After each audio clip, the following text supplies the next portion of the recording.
Mets-le. Donc ce soir, on a le plaisir de recevoir Joachim Velokias. Il s'est déjà fait connaître par un livre publié il y a quelques années qui malheureusement est épuisé, L'islamisation de la France. Ceux qui ont le courage, qu'ils regardent sur notre chaîne YouTube, la Russie, terre d'islam, point d'interrogation. Et posez-vous la question, la différence de comportement des musulmans, des Tatars en Russie, où ils sont fiers de la culture russe. Ils se déclarent russiens. Quand l'icône de Kazan a été restituée à la Sainte Église russe, les imams étaient là pour accueillir l'icône et se glorifient des gloires nationales. C'est pas demain que Boubacar fêtera Jeanne d'Arc, Charles Martel ou Saint-Louis. Même s'ils ont envoyé, en fonction de la pratique dont ils sont experts de la taquilla, des gens dans les églises, mais on se demande aussi lesquels. Certainement, ils ne sont pas venus chez nous. Ce soir, il ne s'agit pas de savoir l'origine de l'islam, qui est une hérésie judéo-chrétienne, ni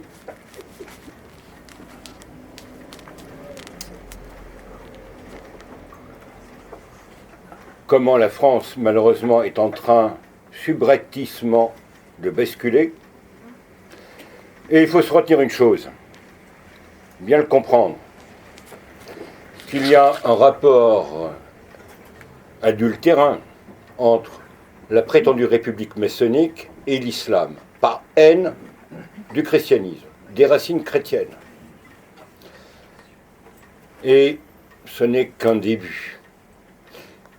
Si on se vante de quelques baptêmes chaque année à Pâques, il faut savoir qu'il y a beaucoup, malheureusement, de Français prétendument de souche qui deviennent musulmans et radicaux. Ce soir, on va vous parler ce qu'on dit effectivement dans les mosquées. Il faut voir que l'islam européen a été pris en main par l'Arabie Saoudite, que la plupart de nos gouvernements européens sont vendus à ces gens. Petit détail, il y a quelque temps, c'était pour le livre d'Yvan Blot, et ensuite pour un colloque franco-russe sur la pensée conservatrice, on cherchait un grand hôtel dans Paris. Malheureusement, c'est dans la main soit des anglo-saxons, soit des arabes. Donc on s'est contenté d'un musée qui nous a bien voulu nous accueillir. Et il faut voir que ce serait bon que vous regardiez sur notre chaîne YouTube l'islam wahhabite. Et voir, il y a quelques mois, Lina Murneme, qui est professeure d'université au Liban, est venue nous parler ici de l'islam. Et sachez qu'on a eu des menaces graves, puisqu'à un moment, elle voulait qu'on retire d'Internet sa vidéo. Je lui ai dit, moi je veux bien. Mais dès que c'est mis sur Internet, il y a toujours un petit malin qui en fait des copies. Malheureusement, l'islam, à part éventuellement le pieux général qui nous a débarrassé de Morsi, Sisi, qui a apostrophé les musulmans en leur reprochant leurs crimes, leur lecture littérale du Coran, et sans être un homme des prétendues lumières. Alors ça, il faut vraiment être un taré illuminé par les idéologies de 89, et tant qu'on n'aura pas abjuré, alors la foi est un don de Dieu, ça c'est autre chose, mais tant qu'on ne sera pas revenu à nos valeurs, mais on sera destiné à être des esclaves, des dhimmis. Regardez ce qu'on nous dit par exemple sur la Syrie. Régulièrement, je rencontre l'archevêque d'Alep, un gréco-catholique. C'est certainement pas le même son de cloche que le prétendu ministre des Affaires étrangères, auquel il est vraiment étranger, ou de la plupart de nos évêques de France, qui, pour différentes raisons, sont complices. Et regardez le pauvre prêtre qui s'est fait égorger, on peut avoir pitié de son âme, mais les mêmes avait offert un terrain pour construire une mosquée. Tout à fait. Tout à côté de chez nous, à Villejuif, vous avez une église copte. Les Républicains n'ont rien trouvé de mieux que de donner le permis de construire juste à côté, dans la même rue, d'une mosquée.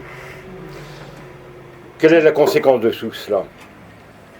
Hollande l'a écrit, c'est la partition ou les guerres civiles. Donc c'est un devoir de s'informer et de lutter à notre échelon. D'abord, en se réappropriant notre culture. On ne meurt pas pour un compte en banque, on meurt pour cette terre, la terre de nos ancêtres, et non pas pour une idée abstraite de l'homme, ou des droits de l'homme, je ne sais pas trop quoi encore. C'est très important. Et ensuite, de marquer d'une manière concrète la charité, ou la solidarité, comme vous voulez, avec ceux qui souffrent, que ce soit en Syrie, en Irak, même en Égypte, quoique la situation tend à s'améliorer, et regardez les fruits des printemps arabes. Il y a quelque temps, il y a un ancien ministre qui est venu ici, l'ancien ambassadeur de Tunisie, qui nous a présenté la réalité de la révolution tunisienne. À vous, cher ami. Bien, merci frère Thierry pour cette introduction. Bonjour à tous. Donc, je vais me présenter très brièvement. Donc, Joachim Velioka, j'ai fondé un observatoire de l'islamisation en 2006, qui est une ressource documentaire sur Internet qui récapitule l'avancée de l'islam en France, mais bien au-delà. Hein, c'est un observatoire aussi de tous les pays à l'international. J'ai publié en 2006 un livre, L'islamisation de la France, qui essayait de faire une analyse globale de l'avancée de l'islam en France avec les différents courants, par tendance, la dynamique démographique également. Et déjà, parce que là, tous nos politiques sont en train de se réveiller en disant, on entend Malek Bouti ou d'autres dire, mais il y a eu une complaisance des élus locaux dans certaines villes qui ont, par électoralisme, favorisé les musulmans. Oui, moi je l'ai écrit déjà en 2006 avec un chapitre, et après j'en ai fait un livre, Ces maires qui courtisent l'islamisme, avec toutes les subventions à des associations culturelles, en passant par la loi de 1901, ils arrivent à financer pas mal d'associations musulmanes qui, comme par hasard, ont leurs locaux qui jouxtent les mosquées. Donc c'est aussi pour ça qu'ils avancent facilement, parce que déjà, depuis 2006, il y a une modification de tout ce qui était pour les baux amphithéotiques. Avant, on n'avait pas le droit de les mettre à disposition d'associations cultuelles. Ça a changé quand Sarkozy est arrivé au ministère de l'Intérieur. Donc les municipalités peuvent mettre à disposition des terrains pour des loyers symboliques, parfois 1 euro symbolique. Ce sont des baux de 99 ans.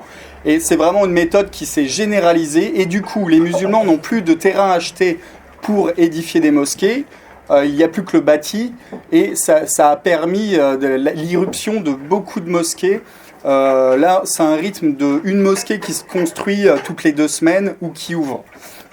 Donc, le dernier pointage du ministère de l'Intérieur, qui date de cet été, c'est 2600 lieux de culte musulmans. Alors, on dit lieux de culte, c'est-à-dire mosquée ou salle de prière. Aujourd'hui, donc, je viens vous présenter mon dernier ouvrage qui est paru le mois dernier, Mosquée radicale, ce qu'on y dit, ce qu'on y lit. Et c'est un travail qui recoupe un peu mes précédents ouvrages, mais étant donné qu'à chaque fois que vous savez que dans les médias, on essaye on est riche en euphémismes, mais on essaye de travestir la réalité, de rassurer les gens.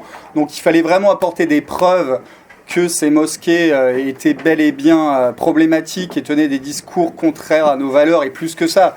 Parfois, il y a des appels au meurtre, des appels à désobéir à la loi. Et comme par hasard, le livre est sorti en octobre-novembre.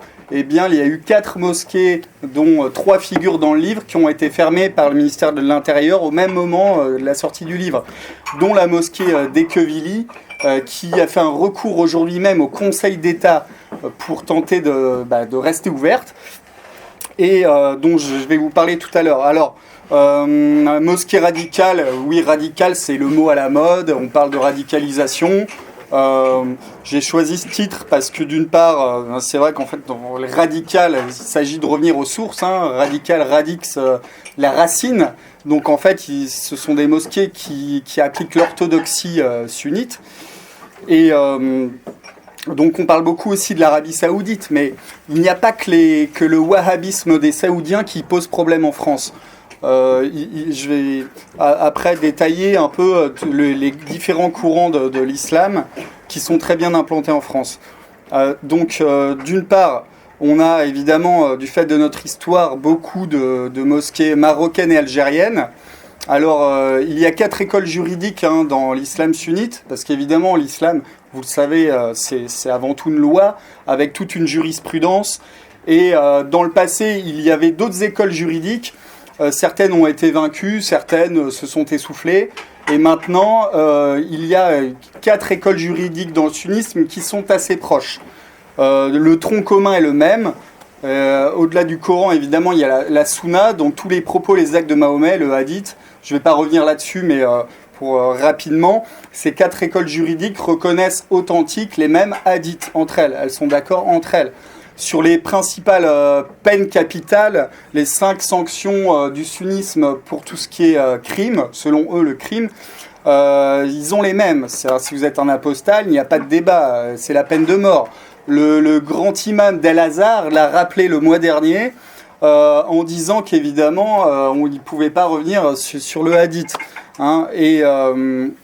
Ce même grand imam d'Al-Azhar qui a rencontré le pape, qui a fait des tournées européennes, il a un double discours qui est même dénoncé par un institut des droits de l'homme qui est basé au Caire, et qui dit mais vous avez un dialogue avec les autres civilisations qui est très sirupeux, très accommodant, alors qu'en interne, vos discours en arabe que vous tenez devant vos imams de l'université Al-Azhar, vous savez qu'ils forment des imams, sont d'une toute autre teneur. Il a rappelé ce grand imam Al-Tayeb, j'insiste sur Al-Azhar parce que du temps de Nicolas Sarkozy, il avait envoyé Douste Blazy faire un partenariat avec Al-Azhar pour former les imams en France. Et ça nous est présenté comme le temple de l'islam modéré, on va dire. Évidemment, moi je récuse complètement cette notion d'islam modéré. Il y a des musulmans modérés, il y en a d'ailleurs beaucoup. Mais l'islam en tant que tel, tel qu'il est défini par ses savants officiels, ses juristes, n'est pas modéré dans le sens où que ce soit la liberté religieuse qui n'est pas admise. Par exemple, à Al-Azhar, il est enseigné qu'on n'a pas le droit de construire d'église dans leur manuel. Et il y a un général très courageux qui était au Palais Bourbon la semaine dernière pour un colloque et qui dénonce tous ces livres de charia qu'on enseigne à Al-Azhar et dans l'enseignement classique en Égypte qui enseigne tout cela. Les maisons des chrétiens doivent être marquées. L'État islamique n'a rien inventé. Les maisons des chrétiens doivent être marquées pour ne pas leur donner l'aumône. Parce qu'on parle beaucoup d'aumône, même dans certains qui dialoguent au sein de l'Église catholique, disent « Ah, mais vous voyez, ils ont aussi la miséricorde. » Mais bon, déjà, qu'Allah soit miséricordieux pour les croyants, mais dur contre les égarés. Les égarés, ce sont les juifs et les chrétiens. C'est la Fatiha, je crois, une des premières sourates qu'ils récitent tous les vendredis. Et évidemment, il y a un gros problème ce n'est pas un problème marginal où les radicaux ne seraient pas une excroissance maladive de l'islam, non, c'est vraiment dans leurs universités islamiques. Et du coup, en France, nous, on a surtout des Marocains, des Algériens, donc c'est l'école malékite qui est très proche des Hanbalites saoudiens. Dans les livres qu'on peut acheter même à la FNAC, moi je me suis procuré la jurisprudence du Maroc officielle, donc fondée par Malik ibn Anas, l'imam Malik qui est très connu, qui a écrit un livre qui s'appelle Al-Muwatta, et dans ce livre qui est vraiment en vente dans toutes les librairies musulmanes, il est dit clairement que l'apostat doit être tué, que d'ailleurs les moines qui sortiraient de leur monastère doivent être tués également. Ça c'est en vente libre en France. Il est plein d'horreurs sur les captifs de guerre, c'est-à-dire l'esclavage en islam est tout à fait légal. Et dans ces traités de jurisprudence qui font toujours autorité, eh bien, les femmes des conquis peuvent être prises en prise de guerre et ensuite violer les femmes. Parce que Mahomet l'a fait lui-même. Mahomet, à la bataille de Khaybar, il prend la femme du chef musulman du village, Safia, et il la viole. Il n'y a pas d'autre mot, quoi. Voilà, donc nous avons en France la Grande Mosquée de Paris qui représente l'Algérie et qui n'est pas qu'une mosquée, qui est une fédération de mosquées algériennes. Il y a à peu près 700, ça c'est un chiffre que j'avais il y a quelques années, maintenant il doit y en avoir plus, 700 mosquées affiliées à l'Algérie, dont les imams sont souvent des fonctionnaires de l'Algérie. Alors, ils maîtrisent des grandes mosquées, hein, ils en gèrent des grandes. La mosquée de Paris, c'est juste une façade. Il n'y a personne qui va prier à la mosquée de Paris, ou quoi, très peu. Et par exemple, ça c'est un exemple parlant, je vais faire le lien avec l'actualité, François Fillon, quand il est venu, le premier ministre de l'histoire qui inaugure une mosquée à Argenteuil, la mosquée Ali Chan, et il s'avère que cette mosquée est algérienne. L'imam est fonctionnaire de l'Algérie. Et dans son discours, François Fillon, c'était en 2010, il a dit que c'était un modèle de l'islam de France, qu'il voulait créer l'islam de France, etc., etc. C'est du grand n'importe quoi. Il y avait le consul d'Algérie qui était là à l'inauguration. Et l'Algérie, c'est pas du tout un islam tranquille. Hein. Les missionnaires, alors ce sont plutôt les missionnaires évangélistes protestants, évidemment, parce que ce sont eux, aujourd'hui, qui font de l'évangélisation. Ils sont souvent arrêtés. Vous pouvez pas manger pendant le ramadan. Donc avoir même l'évêque d'Oran, j'ai oublié son nom, l'évêque d'Alger, il y a quelques années, il dénonçait le fait que les prêtres français ne pouvaient pas avoir de visa pour venir en Algérie.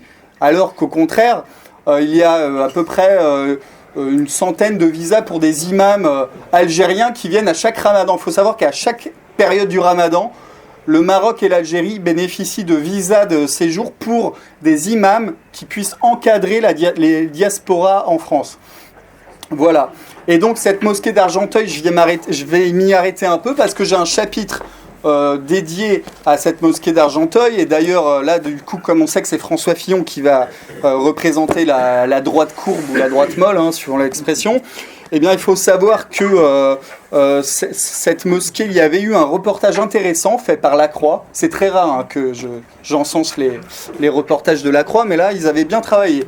Ils avaient interviewé les imams de cette mosquée d'Argenteuil, et c'était une vidéo. Alors, on voyait tous les livres qu'ils présentaient, et dont les livres pour enfants. Il y a une collection qui s'appelle Arc-en-Ciel. Alors, ça sonne bien. Il y a des images, c'est joli. Moi, je les ai tous achetés du coup pour voir ce qu'enseignent ces livres. Il s'avère qu'on dit aux enfants attention, hein, les images sont interdites et les sculptures sont interdites. Parce que ça vient du hadith, des propos de Mahomet. Et donc, évidemment, ça pose problème. Et ils ont fait une sortie scolaire au musée du Louvre, mais c'est évidemment pas pour aller voir les statues grecques et les statues antiques et le département égyptien. Et non, ils sont allés voir juste le rayon des arts islamiques.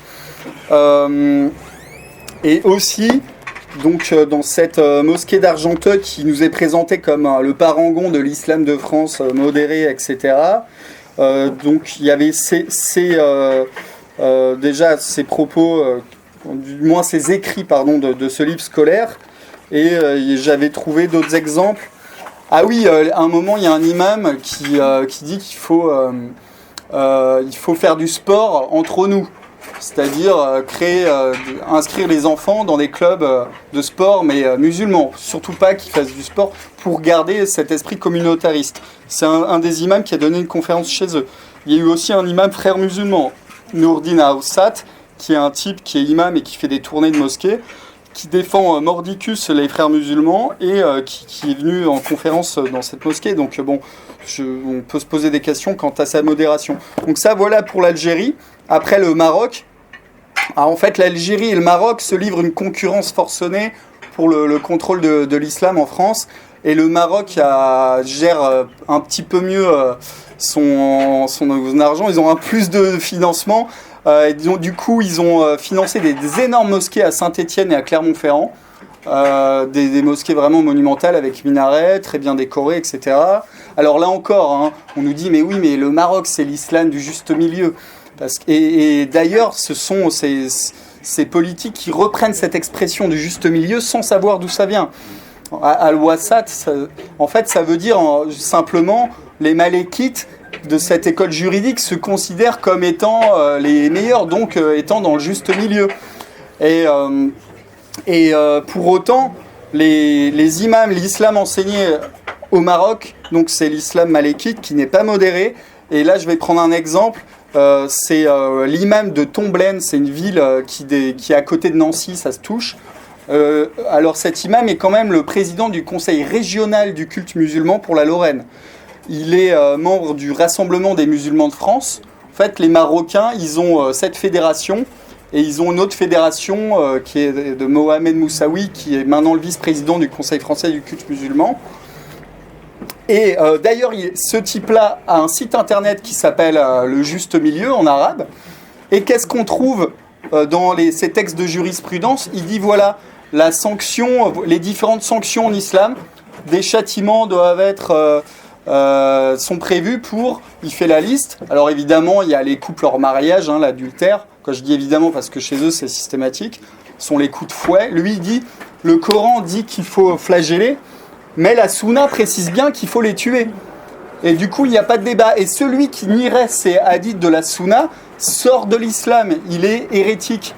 On ne peut pas être... Donc cet imam qui est pourtant très officiel, qui a été nommé d'ailleurs au Conseil des oulémas du Maroc et qui gère une des plus grosses mosquées de l'Est de la France et qui est intégré au CFCM, le type dit clairement que pour les couples adultères, voilà ce qui est prévu. Il dit même que le djihad est une forme d'adoration qui plaît beaucoup à Dieu. Et donc ça, c'est l'islam classique. Mais alors, évidemment, il dit, en France, on n'a pas de gouverneur musulman, donc on ne peut pas appliquer nos lois, mais il n'en demeure pas moins qu'il est d'accord pour tout ce contenu de la charia. Donc ça, c'est voilà, un exemple pour l'islam marocain. Les Marocains, c'est à peu près comme... sur les 2600 mosquées, ils doivent en contrôler à peu près 600. Et eux, ils ont des moyens, malheureusement aussi. Donc, parce qu'on est trop focalisé sur les salafistes saoudiens, mais les autres courants de la sunnite posent problème. Après, ce qu'on appelle les salafistes ou salafites, après, les années passant, les mots changent, vous savez, quand vous prenez un dictionnaire français du début du XXe siècle, un islamite était simplement un fidèle de l'islam. Après, il y a eu cette tentative de faire une barrière entre islam et islamisme. Ça, c'est venu dans les années 80 avec Bruno Etienne, qui s'occupait à Sciences Po du laboratoire là, du religieux, et qui avait écrit dans l'islamisme radical, qui avait essayé de formuler une séparation, un mur hermétique entre l'islam et l'islamisme. Alors qu'en fait, il s'agit d'une même réalité, quoi. Et donc ces salafistes, ils se rattachent eux aux savants officiels de l'Arabie Saoudite. Je vais vous épargner tous leurs noms, mais ces gens-là, évidemment, eux aussi, ils interdisent les images, ils interdisent les sculptures. Ils sont évidemment pour le djihad, parce que le wahhabisme, par son histoire, on a dû vous faire des conférences précédemment là-dessus, peut-être Yvan Blot. Le wahhabisme s'est construit sur une conquête territoriale. Donc dans l'ADN du wahhabisme, ce qui reprend d'ailleurs les conquêtes de Mahomet pour se justifier. Alors on nous dit, mais la plupart des salafistes sont tranquilles, ce sont des piétistes et des quiétistes. Ça, c'est ce qu'on entend à longueur de journée. Je l'ai même vu repris dans la documentation Bayard de l'Église. Donc c'est vraiment... je m'inscris complètement en faux. Parce que, en fait, ils appellent la distinction les quiétistes, les piétistes, c'est pour tous ceux qui obéissent aux savants officiels de l'Arabie Saoudite. Alors certes, ces savants-là, ils n'enseignent pas, comme ils sont reconnus par l'État, ils vont pas dire allez vous inscrire chez Al-Qaïda, etc. C'est évident. Mais au final, ils ont exactement le même programme. Et d'ailleurs... On n'en parle pas beaucoup, mais en Syrie, les plus grosses brigades salafistes, Aram al-Sham, il y a plusieurs, le glaive de l'islam aussi, il il y a plusieurs brigades, mais c'est même plus que des brigades, pardon, les militaires vont me reprendre. Ce sont presque des divisions, plusieurs régiments. Ils sont salafistes payés par l'Arabie Saoudite et ils font le djihad en Syrie. Alors qu'on ne vienne pas nous dire que les salafistes d'Arabie Saoudite sont contre le djihad, c'est complètement faux. Et du coup, il y a les salafistes takfiristes qui ont l'excommunication assez facile, hein, qui traitent tout le monde d'hérétique. Et ce qu'on a en France, c'est surtout donc un salafisme pur de gens qui sont connectés chez les savants saoudiens, qui les invitent en France, où maintenant, c'est un peu plus surveillé, ils font des vidéoconférences. Ils ont 120 mosquées aujourd'hui. Et il y a une dynamique. Là, j'ai eu en main une note du service central du renseignement intérieur qui date de juin. Leur nombre a connu une progression entre 2010 et 2016 de plus 170%. Alors, certes, ils partaient de pas grand-chose, donc c'est pour ça que ce chiffre est énorme. Mais on arrive à 120 mosquées et ils essayent d'en contrôler. Ils sont en passe d'en prendre 30 autres. Parce que soit ils en construisent, soit ils rentrent dans les conseils d'administration des associations. Ils essayent d'évincer les anciens pour imposer cet islam-là. Et il y a aussi une tendance qui pose un gros problème dont on ne parle pas, dont les journalistes ne parlent pas, ce sont les tabligis. Et les tabligis, eux, ils ont quand même 147 mosquées. Ils ont leur quartier général qui est au Pakistan. Ils sont très structurés. Pour le coup, eux sont très hiérarchisés. Et les cadres doivent avoir des stages obligatoires au Pakistan. Et les services de l'État le savent très bien, hein. J'ai une note détaillée sur les tabligis dans les mains, qui est pas très vieille. Et ces gens-là, en fait, donc ils vont se former au Pakistan, ils reviennent, donc 147 mosquées, et ils représenteraient 40 000 militants, parce que je vais employer le terme de militants. Et les salafistes, Manuel Valls nous disait, il y a à peine un an et demi, qu'il serait seulement 15 000, en fait, non. Les services français disent qu'ils sont 40 000, entre 40 000 et 50 000. Donc ça fait quand même du monde. Et moi, je pense que c'est bien plus, en fait. Parce que dans mon livre, donc, j'ai un gros chapitre sur tout ce qui est salafisme saoudien. Je démontre que la plus grande mosquée de Marseille, heureusement, Dieu soit loué, il n'y a pas de grande mosquée à Marseille parce que le projet a été avorté. Mais la plus grande, qui s'appelle Isla, que je ne dise pas de bêtises, c'est une mosquée qui diffuse le salafisme. Et d'ailleurs, ils sont assez œcuméniques, eux. Ils peuvent inviter Annie Ramadan, faire la prière dans le gymnase de la ville, qui est lui un frère musulman. Voilà. Donc, et après, les frères musulmans, c'est un énorme problème. Alors eux, ils sont trans-écoles, c'est-à-dire que ils n'ont pas choisi une école juridique du sunnisme. Ils essayent de mettre tout le monde d'accord et ça leur permet évidemment de recruter un peu partout. Du coup, les frères musulmans, vous en avez des Marocains, des Turcs. Le président turc actuel est très proche des frères musulmans. D'ailleurs, il avait accueilli le président Morsi, il avait accueilli les chefs du Hamas. Haniyeh, il l'avait accueilli en Turquie. Il faut savoir que le Hamas, c'est la branche officielle des frères musulmans en Palestine. Donc le Hamas, vous suivez l'actualité, hein, ils ont encore piégé des bus, mis des bombes dans des bus il y a quelques mois. Ce sont des gens infréquentables. Et il y a des exemples, des témoignages concrets de taxes prélevées chez les chrétiens qui sont en Palestine par le Hamas. Donc voilà. Et le Hamas est vraiment considéré comme un modèle à suivre pour nombre d'imams des frères musulmans, pour tous ses fidèles. Et souvent, donc l'UIF, l'Union des organisations islamiques de France, c'est la branche des frères musulmans en France. Il ne faut pas dire proche, ils disent eux-mêmes. J'ai cité un de leurs dirigeants dans ce livre parce que j'ai une annexe spéciale sur l'UIF dans ces mères qui courtisent l'islamisme. Ils me disent clairement, nous ne sommes pas les frères musulmans, mais nous sommes des frères musulmans. Vous voyez un peu la nuance, quoi. Donc évidemment, ils font partie de cette confrérie islamiste née au début du XXe siècle, qui a un programme très clair. Alors eux, ce sont vraiment des puritains. Le fondateur Hassan al-Banna voulait même interdire le théâtre, fermer les cinémas, interdire les nightclubs, etc. Et eux, ils ont une vision de vraiment califat. Il faut restaurer le califat. Et d'ailleurs, le Premier ministre Djebali de Tunisie, qui maintenant il ne l'est plus parce que il y a eu des remaniements en Tunisie ces dernières années, mais il avait dit qu'il se préparait pour le 6e califat. Je ne veux pas dire de bêtises, mais il voulait recréer un califat et c'était paru dans la presse. Et du coup, eux, ils recrutent vraiment beaucoup, ils sont très bien structurés, ils ont des moyens.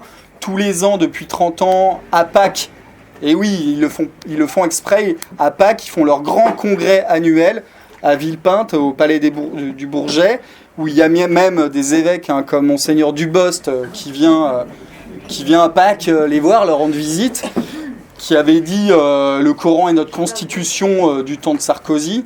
En plus au culot, parce que Nicolas Sarkozy venait de les adouber, de les faire rentrer dans le Conseil français du culte musulman. Et c'est vraiment leur stratégie, ils essayent de pousser au maximum tout ce qu'ils peuvent obtenir. Et eux, alors il y a un de leurs imams, imam d'Escodin, qui est très en verve et très très mobile, quoi. Le gars, il fait des conférences dans toutes les mosquées, vraiment. Je les ai répertoriées. Il s'appelle Iqiyoussen, Hassan Iqiyoussen. Et lui, il dit clairement que sur l'apostasie, il a fait une conférence pour expliquer que les musulmans qui quittent l'islam et qui ensuite critiquent l'islam méritent la mort. Et il dit, on est en France, c'est comme les collabos, 12 balles dans la tête. Et il parle un peu comme une racaille, vous savez, pour eux, c'est vraiment l'érudit et les... Il faut voir un peu le niveau aussi. Là, la mosquée d'Ecuvili qui a été fermée au début novembre, faut les écouter, ces gars-là. Bon, ils parlent un peu en langage des cités, etc. Et donc, les frères musulmans, incarnés par l'UOIF, sont 200 mosquées à peu près, parce qu'ils gèrent des associations qui elles-mêmes vont de pair avec des mosquées, quoi. Et ils ont des gros projets assez énormes grâce au fonds du Qatar. Le Qatar a un fonds de charité, c'est son nom, c'est pour ça que j'emploie ce mot-là, c'est le Qatar Charity Fund. Et ils ont financé le lycée Averroès, reconnu par l'État, d'ailleurs. Xavier Bertrand, après les attentats de novembre 2015, est allé là-bas, au lycée Averroès, pour leur apporter en gros un soutien et dire mais pas d'amalgame, etc.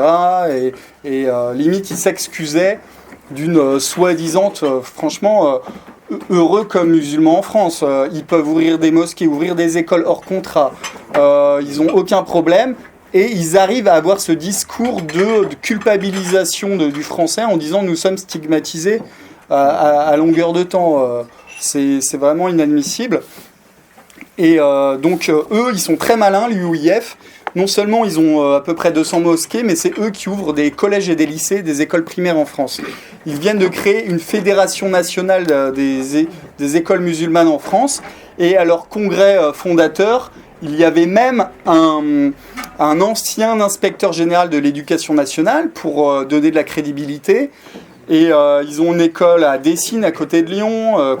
Ils ont un lycée aussi à Marseille. Et ils ont ce fameux lycée Averroès qui est, lui, reconnu par l'État. Parce qu'ils ont certains lycées qui sont reconnus par l'État. À Dessines, c'est le recteur d'académie Morvan, qui est un franc-maçon assez cohérent avec lui-même, avait refusé de donner l'agrément de reconnaissance par l'État. Et Sarkozy était à l'intérieur. D'ailleurs, il avait été viré 2 mois après. Et pour avoir la reconnaissance par l'État, qui donne droit à un financement par la région, parce que ce sont des lycées. Et le lycée Averroès à Lille, c'est pareil. Ils ont les financements de la région. Xavier Bertrand est tout à fait d'accord pour cela. Voilà. Et il y a un ancien professeur assez courageux qui s'appelle Zitouni, qui a dénoncé ce qu'on enseigne dans ce lycée. Et il y a un prof de mathématiques qui loue le Hamas, etc. Donc bon, on voit que c'est assez problématique. Donc voilà, je vous ai parlé des Algériens, des Marocains. Évidemment, je ne peux pas rentrer dans le détail, sinon ça va durer 2 heures. Et les Turcs, voilà, il ne faut surtout pas oublier les Turcs. Les Turcs, ils sont très présents dans l'est de la France et dans la région lyonnaise. Alors eux, ils sont représentés dans le Conseil français du culte musulman par soit Le DİTİB, c'est en fait la courroie de transmission du ministère des Affaires religieuses turc, qui avant était plutôt kémaliste et vraiment géré par l'État turc. Et maintenant, étant donné que l'État turc est aux mains des islamistes qui ont la même idéologie que le Miligorus, c'est-à-dire c'est une grosse organisation islamiste turque très présente en Europe, en Allemagne et en France, et qui, eux, ont la même vision que les frères musulmans. Hein. C'est califat, politique, et même, on a leur documentation interne, ils glorifient le djihad. Je peux vous citer quelques éléments de langage, comme on dit maintenant, du Miligorus, qui est une organisation islamiste qui est née sous l'impulsion de Nesmettin Erbakan, qui était l'ancien Premier ministre, qui a été d'ailleurs écarté. Il a été ministre plusieurs fois, mais en 97, il y a eu... les militaires l'ont éjecté du pouvoir parce que le type était vraiment trop islamiste.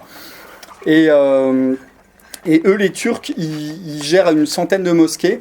Et maintenant que l'AKP islamiste dirige la Turquie, eh bien, le ministère des Affaires religieuses turc est devenu radical. Et ils travaillent main dans la main avec cette organisation Miligorus, qui sont vraiment des islamistes. Et ils ouvrent même un campus universitaire à Strasbourg. Alors le type qui gère ça, c'est carrément un conseiller municipal PS qui est turc. Lycée, collège, institut de formation d'imam, la totale. Gros projet à Strasbourg là, qui est en cours de réalisation. À Vénissieux, ils ont de grandes mosquées. Même à Châteaudun, ils construisent des mosquées. Et ces gens-là ont vraiment des moyens, quoi.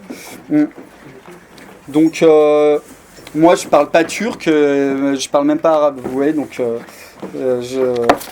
mais j'ai des amis égyptiens d'ailleurs, souvent qui me traduisent tout ce que je veux. Mais sur le Miligorus, il y a un livre important d'un sociologue turc qui est paru chez L'Harmattan. C'est pas loin d'ici, c'est pour ça que je le cite. Son livre s'appelle Le développement de l'islam politique en Turquie, Mustafa Pekoz. Et ce sociologue a révélé les documents internes du Miligorus. Et donc, il faut savoir que les militants qui fréquentent ces mosquées de cette organisation, on leur dit que chaque individu membre de Vision Nationale doit s'engager dans la guerre religieuse, le djihad, sur le chemin de Dieu. Pour que le djihad se réalise avec le bien l'existence, le membre, le militant, doit tout d'abord avoir son attention toute à Dieu et se conditionner de manière à être prêt à tout moment pour le djihad. Ça va jusqu'au sacrifice suprême, hein, parce que le point numéro 11 de ce document, tout combattant de l'organisation Vision Nationale, donc c'est la traduction française, doit se préparer à se sacrifier sur le chemin de Dieu, car la cause réclame ces choses les plus précieuses. Et on peut mettre ça en parallèle avec Erdogan, dont les discours il y a quelques années étaient assez radicaux. Erdogan disait dans les années 90, on ne peut pas être laïque et musulman à la fois. L'islam est un géant, les musulmans sont en train de se réveiller et préparez-vous. Mais c'est vraiment textuellement, c'est ce qu'il avait dit. Et en 2016, il a fait un discours dans son palais présidentiel néo-ottoman, là, grandiloquent, en disant, je cite, « Ne pensez même pas que la lutte commencée il y a 1400 ans entre la vérité, c'est-à-dire l'islam, et l'erreur, les autres croyances, est terminée. Ne pensez même pas que ceux qui ont mis un œil sur ces terres il y a 1000 ans ont renoncé à leurs ambitions. » Il parlait en fait des Balkans, là. « Ne pensez pas que ceux qui se placèrent aux Dardanelles, puis à travers l'Anatolie il y a 100 ans, ouais, il parlait des Occidentaux pour attiser la haine contre les Occidentaux. En fait, ils font des références en permanence à l'histoire, donc nous restons les croisés, et pour eux, la guerre n'est pas finie, quoi. Et c'est en 2013 où le président turc avait fait un discours au Kosovo, et il rappelait clairement... La Turquie, c'est le Kosovo, et le Kosovo, c'est la Turquie. Voilà, logique néo-ottomane du président Erdogan, qui veut récupérer les terres qui avaient été foulées par l'Empire ottoman. Et j'ai eu l'occasion d'aller en Bosnie, et il se trouve qu'à Mostar, on voit les plaques turques. La Turquie a financé telle mosquée, etc. et par le biais aussi des universités, donc ce qu'ils font à Strasbourg.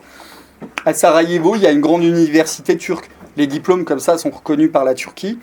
Et donc ils avancent. Donc c'est pour ça que les mosquées turques, pour moi, elles sont toutes radicales. Et il y en a beaucoup. Alors quand, au début de la présentation de mon livre, je mets que la DGSI, la Direction Générale de la Sécurité Intérieure, recense 148 mosquées radicales. En fait, c'est vrai, les salafistes, mais il y a beaucoup. Toute mosquée en soi pose problème à partir du moment où la charia, vous l'avez compris, n'est pas compatible avec notre civilisation. Après, ils sont patients, ils savent bien qu'ils ont la démographie avec eux, le temps joue pour eux. Vous parliez des conversions, frère Thierry, j'avais vu que ça c'était en 2006, hein. Alors que maintenant c'est bien plus. À l'époque, l'intérieur parlait de 50 000 convertis, maintenant il y en a bien plus. Et ça c'est un vrai problème. C'est un vrai problème et évidemment le principal problème, vous savez très bien, il est chez les chrétiens qui apostasient leur foi, qui par ethnomasochisme sont toujours en train de s'autoflageller et aussi l'esprit missionnaire qui suite au Concile Vatican II. Alors est-ce que c'est une coïncidence de date? Je ne sais pas, j'ai ma petite idée. L'esprit missionnaire s'est essoufflé et n'a même pas été promu par la mission. Là, c'est peut-être un peu en train de changer. Je voyais le mot de l'évêque, Monseigneur Sentier de Créteil, suite au synode qu'ils ont fait dans le 94, de relancer l'évangélisation des jeunes. Oui, c'est très bien, mais je me suis marié il n'y a pas longtemps et puis la personne, le diacre qui nous a préparé au mariage, m'a vraiment dit qu'il ne fallait pas chercher à convertir les musulmans, hein, que depuis Vatican II, ça c'était fini, et que de toute façon, ils avaient accès au salut, vu que c'est sa lecture toute particulière de Nostra Aetate, qui dit qu'il y a le dessein du salut est prévu, embrasse tout le monde, même les musulmans. En fait, je pense que dans l'idée du texte, c'est de dire qu'en fait, évidemment, le projet du salut de Dieu est pour tous les hommes. Mais après, il faut que les hommes aussi fassent une démarche, c'est pas automatique. Donc ça a été mal compris, et du coup, il y a même l'élite catholique en France qui, malheureusement, la pseudo-élite a mal compris, a travesti ces textes, mais ces textes sont, c'est vrai, ambigus. Et l'ambiguïté de quelques textes sur l'œcuménisme a laissé une porte ouverte à tous ceux qui avaient une vision iréniste. Et on a vu dans les années 70 des chapelles données à Lille et dans d'autres villes pour des musulmans. Et d'ailleurs, après, quand l'Église veut récupérer ces terrains, c'est assez problématique. Donc voilà, la responsabilité, évidemment, elle est politique, mais elle est globale. Et le processus est enclenché. Et je fais partie des pessimistes. Voilà, je vais conclure là-dessus. C'est pas très joyeux dans cette période de l'Avent, mais malheureusement, il y a une dynamique qui fait que les mosquées problématiques sont en train de s'accroître en France de manière inquiétante. Voilà, je vous remercie. On peut faire des questions. Monseigneur, est-ce que vous voulez dire un mot? Je suis tout à fait d'accord et intéressé par ce que nous dit notre ami. Justement, il y a un groupe de sénateurs qui se sont rendus au Caire les 2, 3, 4 octobre et ils ont essayé de poser des questions très directes au fameux imam Taïeb qui semblait tout à fait ouvert, libéral. Mais après son voyage à Rome, effectivement, et après avoir été reçu par le président Hollande, il a dit « Je connais toutes les religions, mais l'islam est bien supérieur ». Et alors, on leur posait des questions très directes en disant « Mais par exemple, un musulman qui devient chrétien, qu'est-ce qu'on en fait? Est-ce qu'on lui coupe le cou ?» Enfin, on lui a dit d'une façon beaucoup plus subtile. Il a dit « Non, mais on prépare des cellules de déchristianisation ». Torture comprise. Il est diplômé de la Sorbonne, le Tchèque Taïeb. Oui, il est très intelligent. Ils nous connaissent parfaitement, ils savent ce qu'on a envie d'entendre. Donc ils nous servent cela. Voilà, donc voilà. Vous avez raison. Ouais, c'est ça. Alors à un moment donné, avec Sisi, que je considère comme un libérateur de l'Égypte. Sans Sisi, je crois que l'Égypte c'était une nouvelle Syrie, une nouvelle Irak tout de même. Et les chrétiens aiment ce discours, il est soufi. Et apparemment, son discours semble plus ouvert pour les chrétiens. Ah, tout à fait. Le maréchal Sissi a assisté à la messe de Noël l'année dernière. Oui. Et là, ils sont en train de revoir la loi qui datait de l'Empire ottoman, qui soumettait à autorisation du président toute ouverture d'église. Et du coup, il y avait très peu d'églises, évidemment, qui s'ouvraient. Donc la loi est en train de passer. Donc ça progresse, et c'est très bien. Mais bon, c'est timide. Il y avait une tentation de mieux, enfin une tentative, pardon, d'avoir plus de facilité pour construire une église. Mais finalement, il y a beaucoup de restrictions, pas de croix, pas de ceci, pas de cela. Donc on a compris qu'encore ça devient difficile. Mais je trouve que les médias occidentaux diabolisent trop le maréchal Sissi. Tout à fait, oui. Au nom de la démocratie. Au nom de la démocratie. Oui. Et il faut savoir, s'il vous plaît, une personne parle à la fois, c'est enregistré.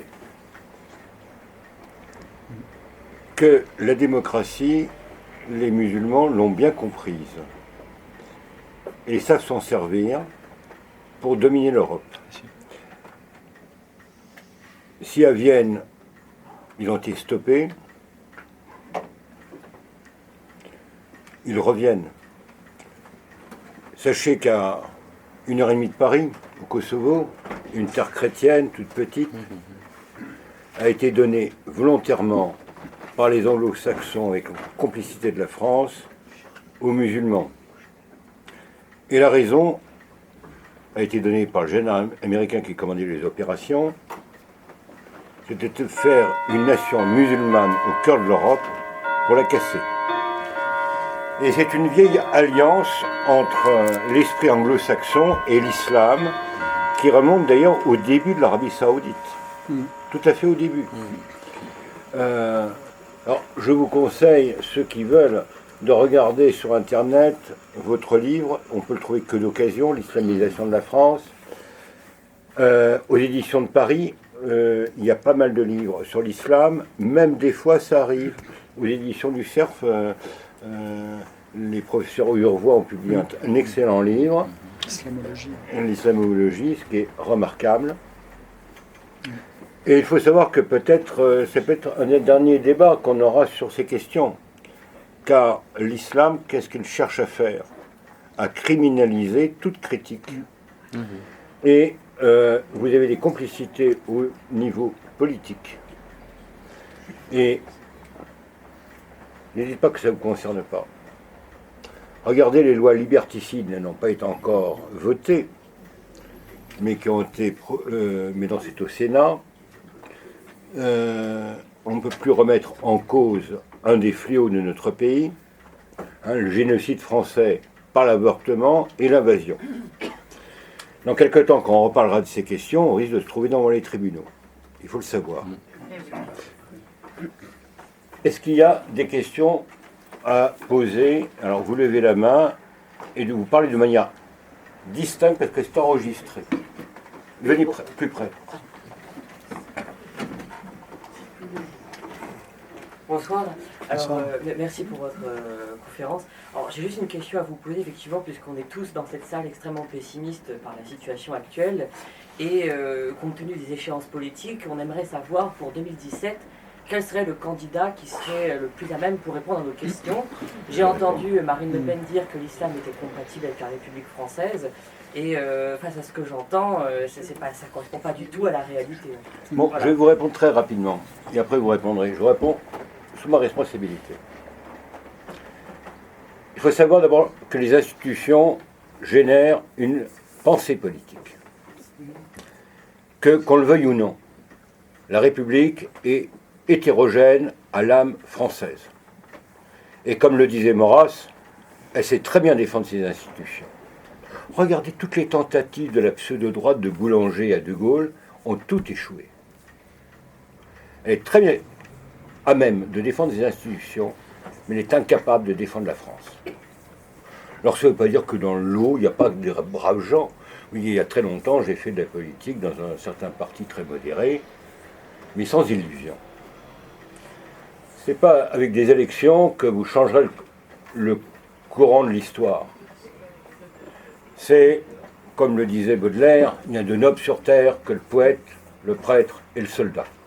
L'interprète des dieux, l'homme qui sacrifie se sacrifie. Et l'histoire est là pour nous le montrer. Si la Russie, ou la Sainte Russie est en train de se redresser, c'est grâce à quoi? À l'armature qu'a constituée l'armée. On meurt pour son pays, pour la fierté de son histoire. Et l'Église. Or, en France, qu'est-ce qu'on a? Des valets. À vous. Non. Alors, évidemment, pour faire un choix politique en 2017, c'est toujours, je vais vous servir la réponse classique, entre deux mots, il faut choisir le moindre. Alors certes, Marine Le Pen a déçu en disant que l'islam était compatible avec la République, etc. Localement, il y a des maires quand même qui essayent de freiner l'islamisation. On l'a vu à Mantes, malheureusement ça n'a pas marché. Du moins, il y a des velléités et des tentatives à Fréjus, la justice leur a donné tort. Là, ils viennent de remporter une petite victoire à Montauban parce qu'ils avaient contesté un échange de terrain entre la mairie des Républicains qui donnait un terrain un peu plus large pour les musulmans. Et grâce quand même au Front National, ils ont cassé cet échange de terrain. Et voilà. Donc, et évidemment, il ne faut pas croire à un parti idéal. Moi, pour ma part, je pense que c'est un parti quand même s'il a des défauts, qui essaye de, pas en comparaison aux autres, qui veut restaurer la souveraineté de la France et mettre un frein à l'immigration. Voilà. Donc, je pense que après, c'est dommage que quand Marion Maréchal Le Pen demande un déremboursement de l'IVG, de l'avortement par la sécurité sociale, elle se fasse reprendre par Marine Le Pen qui dit mais non, on va rien changer, même si on arrive au pouvoir, l'avortement sera toujours remboursé. Donc voilà, c'est un peu dommage qu'il y ait une tendance avant, vous savez, au Front National, au fait des BBR, il y avait la messe tridentine avant chaque et c'était vraiment un parti qui avait la doctrine sociale de l'Église et le droit naturel qu'il essayait de défendre, avec la ligne Antony, etc. Maintenant, ça a changé, c'est sûr. Après, voilà. C'est peut-être le moins pire, mais évidemment, quoi qu'ils peuvent avoir pas mal de députés avec les triangulaires et le Front républicain. La gauche ne va jamais appeler à voter pour Fillon et aux législatives, etc. Donc je crois que sans ce report de voix, les triangulaires vont être bénéfiques au Front National. Et en fait, c'est une question d'individus, parce que vous avez des personnalités qui ont nos idées, il y a des catholiques fervents au Front, comme il y a des gens ultra-républicains qui sont maçonnico-compatibles.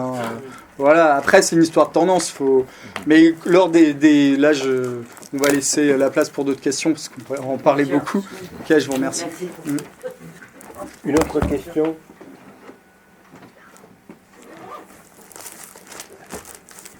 Oui.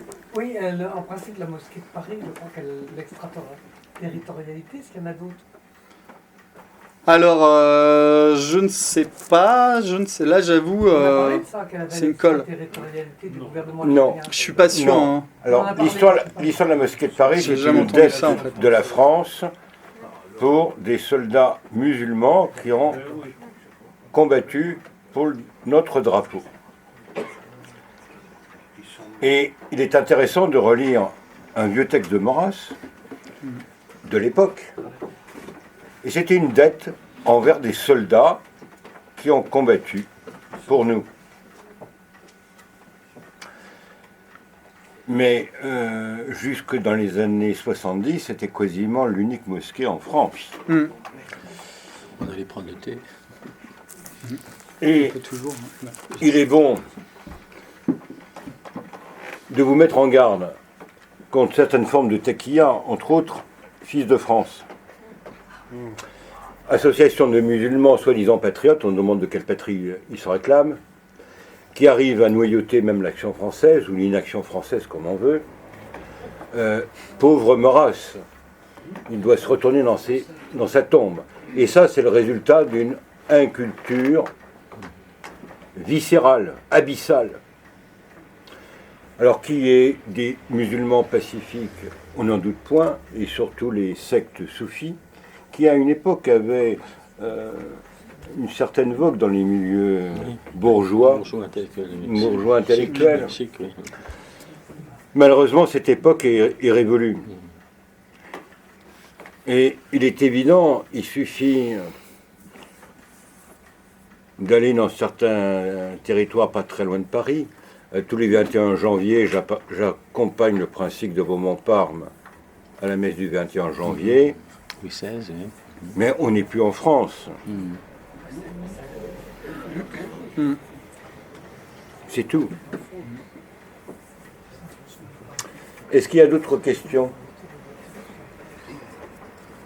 Oui. Juste à titre personnel, Oui. en tant qu'auteur- Allez-y. Non, j'ai- Chut. Allez-y, madame.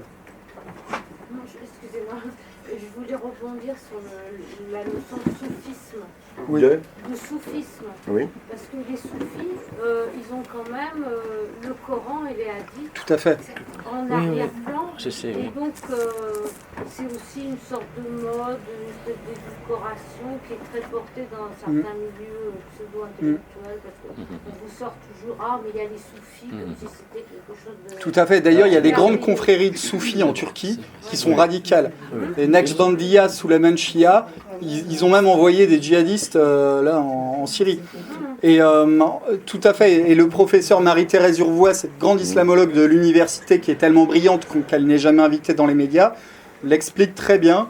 En fait, le soufisme, c'est certes un courant avec toute une littérature et un mysticisme, mais qui n'abroge pas, qui n'évacue pas, qui ne balaye pas d'un revers de main la tradition de la sunna. Donc, on peut toujours être soufi et être favorable à une charia orthodoxe.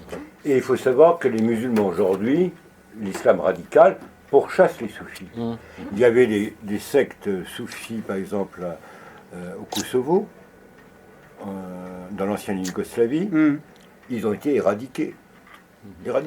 Les Alévis sont un peu C'est pareil. soufis, je crois. Oui. En Turquie, ils sont discriminés. De même, beaucoup de ces gens-là avaient pris certaines coutumes chrétiennes, ou étaient des chrétiens plus ou moins cachés. Par exemple, c'est le cas qu'on peut observer aujourd'hui encore en Iran. C'est mystérieux. Pas de Oui, s'inquiéter. madame, vous vouliez poser une question. À titre personnel, tout à l'heure vous disiez qu'on demandait d'enlever un enregistrement sur YouTube. Vous, en tant qu'auteur, est-ce que vous vous sentez menacé de dénoncer tout ça? Personnellement, j'ai jamais eu de menace. Jamais eu de menace, mais je prends des précautions. Mon visage n'apparaît pas sur Internet, etc. C'est pour ça que là, c'est pas filmé aujourd'hui. Enfin, je peux vous dire que Lina Murneme, elle est prof d'université à Beyrouth. Au Liban. Elle est venue faire une conférence, vous étiez là. Oui. Elle a eu des menaces très sérieuses. Elle a fait pas retourner au Liban. Et ne croyez pas qu'en France, ce soit une partie de plaisir. Il y a heureusement quelques musulmans qui trouvent la lumière, c'est-à-dire qu'ils deviennent chrétiens. Et lorsqu'ils sont croisés par d'autres anciens corps religionnaires pendant le ramadan, s'ils ont le malheur de fumer ou de boire, ils sont bousculés et frappés. J'en connais un, d'ailleurs, qui a été baptisé autrefois, vous le connaissez, au centre Saint-Paul. Bernard. Il était bousculé, donc il va voir les forces de l'ordre, lesquelles lui ont répondu, mais la France est un pays de liberté. Et voilà. Donc je lui ai dit, mais cher ami, si tu veux, je t'offre une calotte, tu le mets dans la poche, la prochaine fois que ça t'arrive, tu dis aux policiers qu'on t'a traité de sale juif. Alors tu verras qu'ils vont intervenir. C'est tout. Il faut savoir à qui on a affaire. Allez-y, mon colonel. Je suis un soldat de métier, et mon métier, ça a été justement de veiller sur la paix publique. Je vous ai écouté avec attention, c'est bien ce que vous dites. Il y a un danger musulman, il y a un paquet de monde, on va laisser dans le monde, paquet de monde qui trahissent pour faire la place aux musulmans qui veulent pourrir et nous faire tomber dans la patrie verte, comme ils disent. Et qu'est-ce qu'on fait, nous, pour pouvoir accueillir les musulmans qui ne veulent pas être, qui veulent juste être des citoyens français et ne pas se laisser mener par les gens qui dans les cités, qui sont couverts par les trafics de la drogue, qui sont couverts par ceux qui couvrent les trafics de la drogue et tout ça. Qu'est-ce qu'on aura, nous, peuple français, pour leur dire, voilà, il y a une autre solution que de vous laisser mener par les autres. Comment peut-on les protéger? J'arrive à faire quelques-uns, mais multiplié par le nombre qu'il faudrait, mes camarades et moi, on n'y suffit pas. Alors c'est un vrai problème, ouais. C'est vrai, il y a beaucoup de musulmans qui se sentent français, qui sont des musulmans plus au sens sociologique d'ailleurs, qui sont peut-être pas très observants, parce que c'est vrai que si... Peu importe, non mais c'est important de le dire, parce que quand on est vraiment pratiquant, à ce moment-là, si on est versé dans l'étude des textes de jurisprudence, on se rend compte que le code civil français et la charia, c'est pas compatible. Mais évidemment, la plupart des musulmans dont vous parlez, ce sont comme des jeunes français, ils ont d'autres centres d'intérêt que d'aller lire des traités de jurisprudence islamique, c'est vrai. Alors, malheureusement, les patriotes musulmans, souvent, sont qualifiés de harkis par les jeunes musulmans algériens, parce qu'on a glorifié les moudjahidines, les martyrs de la révolution algérienne, etc.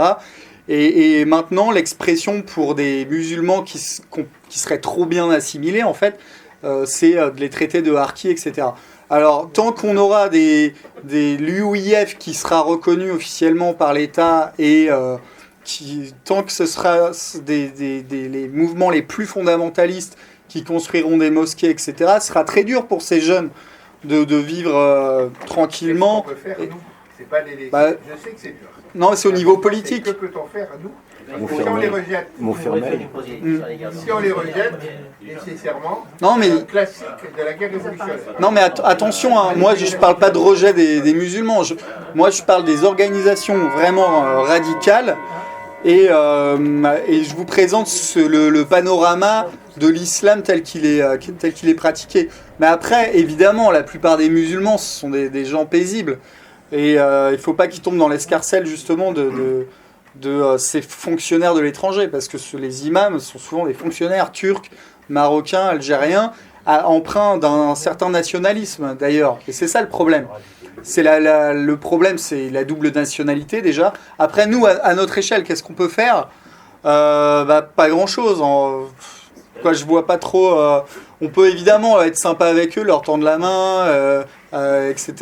Voilà. Et après, de toute façon, s'ils sont insérés dans la société, s'ils ont des diplômes qui travaillent, ils peuvent vivre à la française sans aucun problème.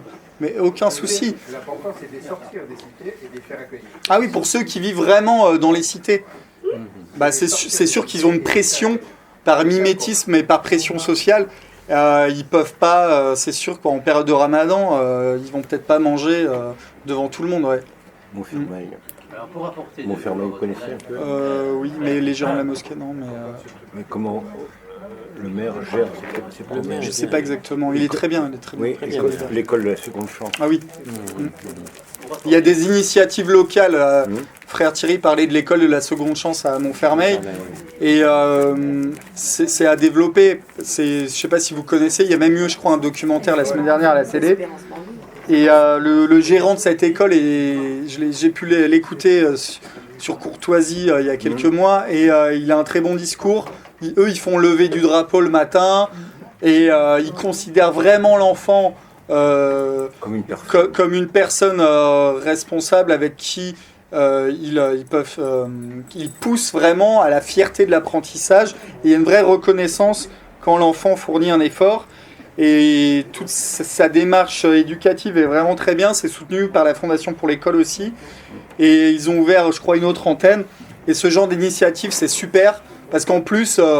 ils parlent leur but, c'est l'instruction et aussi les faire aimer les valeurs de notre pays, etc. Et ils ne sont pas dans une démarche qui serait peut-être contre-productive de tout de suite essayer de les convertir, parce que c'est sûr qu'il faut les amener petit à petit à aimer la France. Et par l'amour de la France, après ils viendront naturellement au christianisme, parce que en visitant nos villes, notre patrimoine, ils y viendront. Par la culture. Absolument. Vous voyez, j'ai comme élève, en cours particulier, une petite gamine, Kabyle, qui est en primaire. Son père, qui a un amour immodéré de la France et de sa culture, m'a demandé, en primaire, lui donner des cours de latin. Je voudrais bien voir combien il y a de tradis ou de pseudo-tradis qui font l'effort d'apprendre le latin, ou si ce sont le rite oriental, le grec ou le slavon, pour avoir accès aux textes sacrés. Posez-vous la question. Le combat est avant tout culturel. Et il faut bien voir que l'histoire telle qu'elle est racontée dans nos écoles, mais on a honte d'envoyer ces manuels à l'étranger. On en a honte. On le fait plus. Donc, vous voyez, ce cercle a été construit un petit peu sur le modèle de ce qui s'est passé en Union soviétique avant la chute du mur. Il y a eu des universités clandestines, des fois tenues par des gens du KGB ou des Comossols. J'ai connu la fondatrice. Ils se réunissaient le soir pour lire des poèmes, évoquer l'histoire russe, la spiritualité russe. Et quand le mur est tombé, ils ont été opérationnels. Donc il y a un examen de conscience à faire. Le père de Foucault, agnostique, débauché, tout ce qu'on veut, quand il a vu la piété des musulmans, ça l'a ramené à ses propres racines. Et on pourrait dire que l'islam est à la fois un châtiment de nos peuples apostats et peut-être aussi un stimulant pour revenir à nos racines. Ou alors on disparaîtra. Il ne faut pas se faire d'illusions. A-t-il d'autres questions? Allez-y. Je reviens sur la question de propriété des mosquées. Il y a des bruits qui courent, qu'il y a des projets de transfert de propriété. Je ne sais pas si c'est vrai, si c'est fondé, mais si des municipalités cèdent la propriété d'une mosquée à un État algérien ou marocain, est-ce que ça entraîne, d'abord est-ce que c'est vraisemblable, deuxièmement est-ce que ça entraîne un transfert de souveraineté? Non. Non mais j'ai pas entendu ça. Franchement, pour étudier la question, il n'y a pas eu de cession de terrain à des États étrangers. Hein. Non, c'est pas ça. Ce qui se fait, c'est juste le terrain reste à la ville et après il y a un bail avec un prix sympathique, pas très élevé, pour leur permettre de construire une mosquée. Alors parfois, quand c'est attaqué au tribunal administratif, ils relèvent le niveau des loyers parce qu'il est trop bas.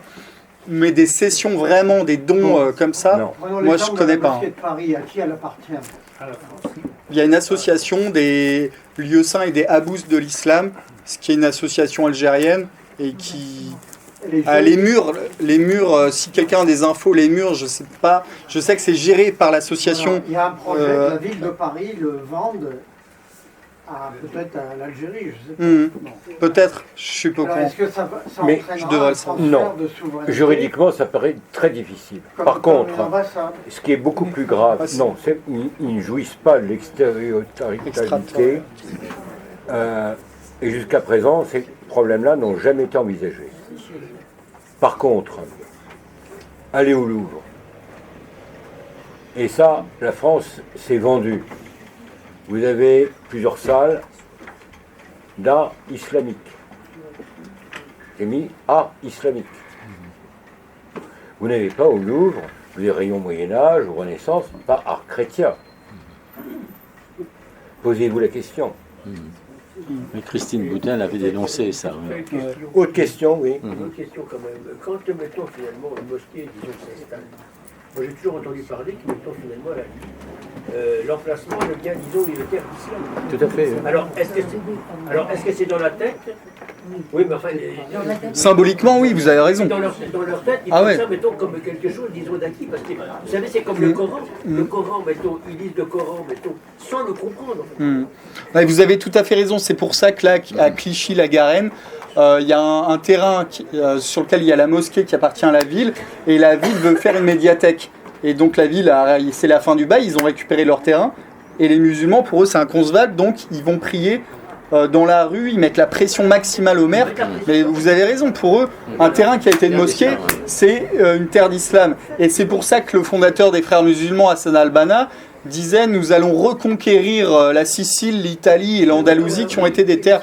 Partout là où la bannière de l'islam a flotté, il faut récupérer ces territoires. Ça, c'est vraiment les textes de Hassan al-Banna. D'ailleurs, j'ai mon livre là sur les frères musulmans. J'ai tous les écrits d'al-Banna. C'est un côté grave. Tout à fait.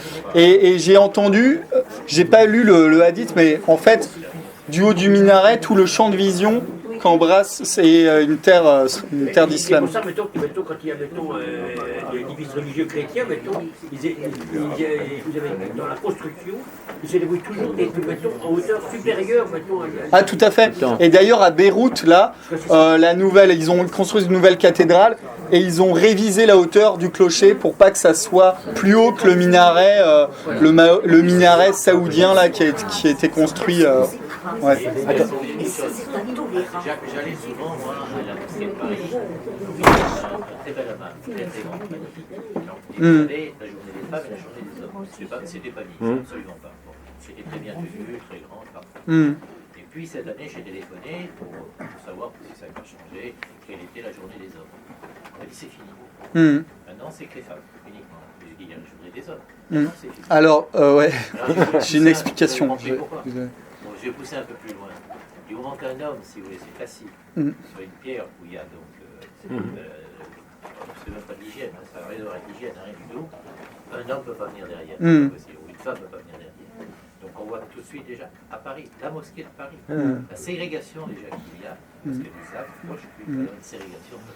Ouais, après, j'avais une explication qui m'avait été donnée par, en fait, la mosquée de Paris, vous savez, c'est pas vraiment représentatif de l'islam tel qu'il est pratiqué, et c'est un lieu à la mode pour aller prendre le thé et au hammam. Et les homosexuels aimaient se retrouver au hammam de la mosquée de Paris. Et ça, non mais, blague à part, je crois qu'il y a eu des dérapages et tout, et c'est pour ça qu'ils ont interdit, ils ont serré la vis, parce que c'est du grand n'importe quoi la mosquée de Paris, je sais pas. Mais c'est peut-être pour ça, je connais pas le. Oui, je vais poser une question d'un autre style. Vous parlez de l'islamisation de la France. Est-ce que vous abordez au niveau géopolitique les pays responsables ou organisations de type maçonnique qui sont responsables de l'islamisation de la France et qui ont tout intérêt à ce que la France soit islamisée? Parce que là, on parle des dégâts de l'islamisation de la France. Bien souvent, moi je parle avec des musulmans, j'ai beaucoup d'amis musulmans, et je leur réponds à eux-mêmes de regarder derrière leurs croyances et tout ça, de voir, faites attention, parce que moi j'ai vu des radicaux qui étaient pour développer Al-Qaïda. Et je leur ai dit, ah bon, tu veux travailler pour les Américains? Et bien le gars, il a plus voulu travailler pour Al-Qaïda quand je lui ai dit ça. Parce qu'il ne faut pas oublier qu'Israël est peut-être un peu derrière. Peut-être. Alors. Ou d'autres organisations dont je ne nomme même pas les noms. Non mais là on va. Moi j'ai aucun tabou avec ça. Qui était journaliste de la Défense et du monde arabe en France. Vous pouvez regarder, il le dit, ça dure 2 minutes 29 secondes. Il dit la chose suivante: les Américains, partout dans le monde, ont développé les islamismes. Ah oui, ça c'est certain, oui. Alors là, vous abordez beaucoup de sujets à la fois. Oui, c'est ça, on parle de Daesh, d'ISIS, tout ça. Oui, il y a derrière. Voilà. S'il vous plaît. Bon, alors ça, peut-être qu'Yvan Blot l'avait traité. Oui. Rapidement, oui, les Américains ont toujours été pro-islamistes. Avec l'OTAN, ils ont installé les islamistes bosniaques au Kosovo et l'Angleterre. Et là, la politique de l'OTAN a favorisé les islamistes aussi en Syrie, en Irak. Et Israël a poussé à la guerre en Irak en 2003. Mais quel est leur intérêt ? Et Israël aussi c'est avéré, ils ont soigné des soldats de l'État islamique dans leurs hôpitaux. Voilà. Il y a une vieille complaisance de certains. Ça les arrangeait de certaines familles politiques. Mais c'est un mauvais calcul, je pense, pour Israël, parce que le retour du fric. Excusez-moi. Et vous parliez des francs-maçons. Alors là, c'est sûr que par l'antichristianisme, mécaniquement, ça fait le jeu aussi de l'islamisation. C'est sûr, ils n'ont pas besoin de faire un énorme plan concerté et tout, mais le Grand Orient, il y a 2 mois, le Grand Orient, il y a 2 mois, a pris fait et cause pour tous les réfugiés qui venaient en France en disant qu'il fallait les accueillir, etc. Ça procède du même esprit. Et le Grand Orient n'a jamais émis la moindre critique ou fait un communiqué pour dire attention, l'islam est contraire à nos valeurs des droits de l'homme, etc. Donc là-dessus, le Grand Orient est un allié objectif de l'islamisation. Ça, c'est sûr. Voilà. Au nom de la laïcité, de nombreux hommes politiques ont dit qu'il fallait aider l'islam pour le mettre au même niveau que les autres religions originaires du pays. Tout à fait. Il est évident que l'islam a été instrumentalisé par les anglo-saxons pour différentes raisons, et ça remonte à loin, même lors des massacres des Arméniens. Les pauvres Kurdes qu'on plaint tant, ils étaient les agents de la Turquie. Une bonne partie en Irak des terres où s'installent maintenant ces Kurdes, mais il y avait des Arméniens, il y avait des chrétiens qui ont été massacrés. Au Liban, ça a été pareil. Après la guerre de 14-18, et il y a eu des troupes françaises qui sont restées l'arme au pied en tente maçonnique. Alors peut-être les officiers ont été désavoués par la suite. N'empêche, les massacres ont eu lieu. Donc tout ça, ce sont des sujets graves. Donc essayez de vous former, de lire et de mener le bon combat. Thierry, ce qu'on peut dire pour simplifier, parce que quelquefois il faut un petit peu simplifier, c'est que l'islam a de tout temps été irrédentiste, a de tout temps voulu envahir et nous imposer sa loi. Et donc on accuse Israël ou les États-Unis, bon effectivement on peut trouver des raisons, mais la fonction première de l'islam c'est que tout le monde devienne musulman. Partout et de tout le temps. Donc, oui, vous avez raison. Pas besoin d'Israël et des États-Unis et francs-maçons. Pour conclure, on peut retenir une phrase du grand sociologue Jules Monroe. Il disait à la fin de sa vie, l'islam, c'est le communisme du XXIe siècle.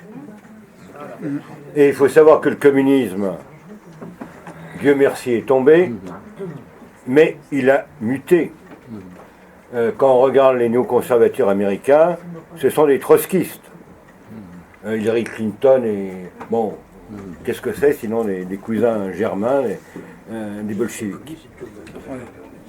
Donc ce que je vous propose, c'est de venir voir le conférencier, vous faire signer, dédicacer ses livres. Et la semaine prochaine, ce sera à propos des mémoires du dernier aumônier général de l'armée russe sur la fin du tsarisme. Alors il ne s'agit pas, vous voyez, de faire une nostalgie de cimetière. Il s'agit de revisiter l'histoire et en tirer les leçons pour les combats de demain. Merci Fredson. Merci Fredson. Merci Fredson. Merci Fredson. Merci Fredson. Merci Fredson.